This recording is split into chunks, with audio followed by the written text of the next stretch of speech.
Morning बच्चों। कक्षा 5। आज हम पाठ पढ़ेंगे 3। पाठ का नाम क्या है?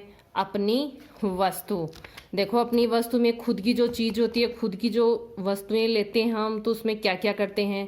एक महात्मा जी कह रहे हैं, मार्ग में उन्होंने एक स्थान पर दो व्यक्तियों की ऊंची आवाज़ में बोलते सुना। उन्होंने मार्ग पर एक स्थान पर दो व्यक्तियों को ऊंची आवाज़ में, मार्ग यानी रास्ते में दो व्यक्ति थे, वो आपस में बहुत ऊंची ऊंची आवाज़ में बोल रहे थे।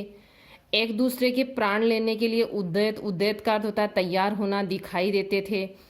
एक कहता है कि यह भूमि मेरी है और मैं इसका स्वामी हूँ यानी सेवक हूँ, जबकि दूसरा उस भूमि को अपनी बतला रहा था। उस भूमि पर अपना अपना स्वामित्व यानी अधिकार जताने के लिए दोनों ही क्रोध से लाल पीले हो रहे थे, गुस्से से अपने अपने पक्ष में दलीलें दे रहे थे। संत महात्मा तो स्वभाव से ही दयालु एवं परोपकारी होते हैं, सदैव सबका भलाई चाहते हैं। उन्होंने मन ही मन विचार किया कि ये दोनों लड़ाई झगड़ा करके व्यर्थ ही प्राण गंवाने पर तुले हुए हैं। अतएव इन्हें समझा बुझाकर शांत करने और इनका आपस में समझौता कराने का प्रयास करना चाहिए यानी कोशिश करनी चाहिए। यह सोचकर वे उनके निकट गए और उन्हें संबोधित करते हुए बोले, हे भद्र पुरुषों, तुम लोग कौन हो और आपस में झगड़ा क्यों कर रहे हो?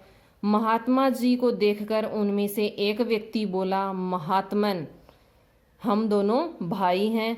हमारे पिता ने मरते समय संपत्ति का बंटवारा जो किया था, उसके अनुसार इस भूमि का मालिक मैं हूँ, फिर भी वह व्यर्थ ही झगड़ा कर रहा है। दूसरा व्यक्ति तत्काल चिल्ला उठा, महाराज, ये बिल्कुल झूठ बोल रहा है। ये भूमि इसके भाग में नहीं है बल्कि मेरे भाग में आती है, इसलिए इसका असली मालिक मैं हूँ। एक बोल रहा है कि मैं हूँ, दूसरा बोल रहा है कि नहीं, ये नहीं है, मैं हूँ। झूठ मूठ ही इसे अपनी बतलाकर मुझे डरा धमकाकर इसे हड़पना चाहता है। तो महात्मा जी ने शांत स्वभाव से फरमाया, तुम दोनों ही इस भूमि को अपना कहते हो और अपने अपने पक्ष में दलीलें देते हो। ऐसे तो इसका निर्णय कभी नहीं होगा, इसलिए अच्छा यही रहेगा कि जिस भूमि के लिए तुम दोनों मरने मारने पर उतारू हो, उससे ही पूछ लिया जाए कि असली मालिक भूमि का कौन है। स्वयं ही इस बात का निर्णय कर देगी। तो कुछ पल के लिए मुख की ओर ताकते रहे महात्मा जी की तरफ, किंतु यह कैसे संभव है? भूमि भी कभी बोलती है? दोनों भाइयों ने कहा कि भूमि कभी बोलती थोड़ी ना है। महात्मा जी ने उत्तर दिया, हाँ अवश्य बोलती है, परंतु उसकी आवाज तुम लोग नहीं सुन सकते, हम सुन सकते हैं। ये बताओ कि भूमि जो भी निर्णय देगी, क्या वह तुम दोनों को मान्य होगा? महात्मा जी ने पूछ लिया कि भूमि जो निर्णय देगी वो आप मान लोगे? दोनों भाई इस बात पर राजी हो गए। तब महात्मा जी बोले, मुझे बहुत जोरों की भूख लग रही है, पहले मुझे भोजन कराओ। महात्मा जी बोले कि मुझे बहुत जोर से भूख लगी हुई है, पहले मुझे आप भोजन कराओ। वे बोले, भूमि का निर्णय हो जाए फिर आपको डटकर खाना खिलाएंगे। पर दोनों भाई बोले कि पहले भूमि का निर्णय बंटवारा हो जाता है, फिर आपको भोजन खिलाएंगे। महात्मा जी ने कहा, भूमि का निर्णय तो हो ही जाएगा, वह कहीं भागे थोड़ी जा रही है, पहले भोजन हो जाए ताकि मन मस्तिष्क कुछ ठिकाने आए। इसलिए तुम दोनों अपने घर से भोजन ले आओ, तब तक हम यहीं बैठे हैं। ये कहकर महात्मा जी एक पेड़ की छाया में बैठ जाते हैं।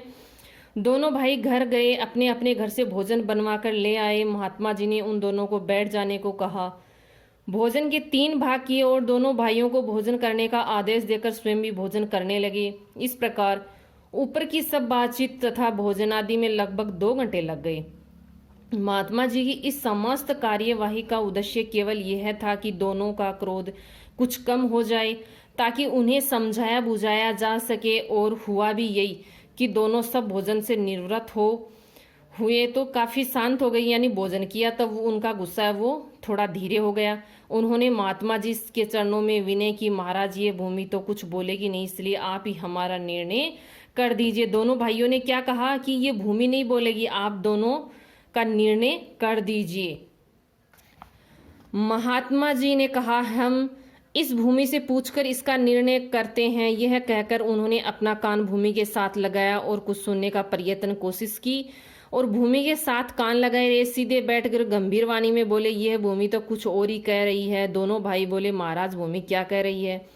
तो महात्मा जी ने कहा, ये भूमि कहती है ये दोनों व्यर्थ ही मेरे ऊपर अधिकार जमाने के लिए झगड़ा कर रहे हैं, क्योंकि मैं इन दोनों में किसी की भी नहीं हूँ। ये दोनों अवश्य मेरे हैं, मैंने इनकी कई पीढ़ियों को पाला है और जाते हुए भी देखा है। महात्मा जी की बात सुनकर दोनों भाई बड़े लज्जित हुए और महात्मा जी के चरणों में गिर पड़े। महात्मा जी ने लोहा गर्म देखकर चोट की और उन्हें समझाते हुए कहा, तनिक विचार करो कि जिस भूमि के लिए तुम लोग आपस में झगड़ा कर रहे हो, क्या वह आज तक किसी की बनी है? जो तुम लोगों की बन जाएगी। मनुष्य मेरी मेरी कहकर व्यर्थ यत्न करता है, यह नहीं सोचता कि इनमें से कुछ भी मनुष्य का अपना नहीं है। बड़े बड़े छत्रपति राजा भी इन्हें अपना अपना कहकर चले गए हैं, परंतु साथ क्या लेके गए हैं? कुछ भी नहीं। वह जैसे खाली हाथ आए वैसे खाली हाथ संसार से चले गए।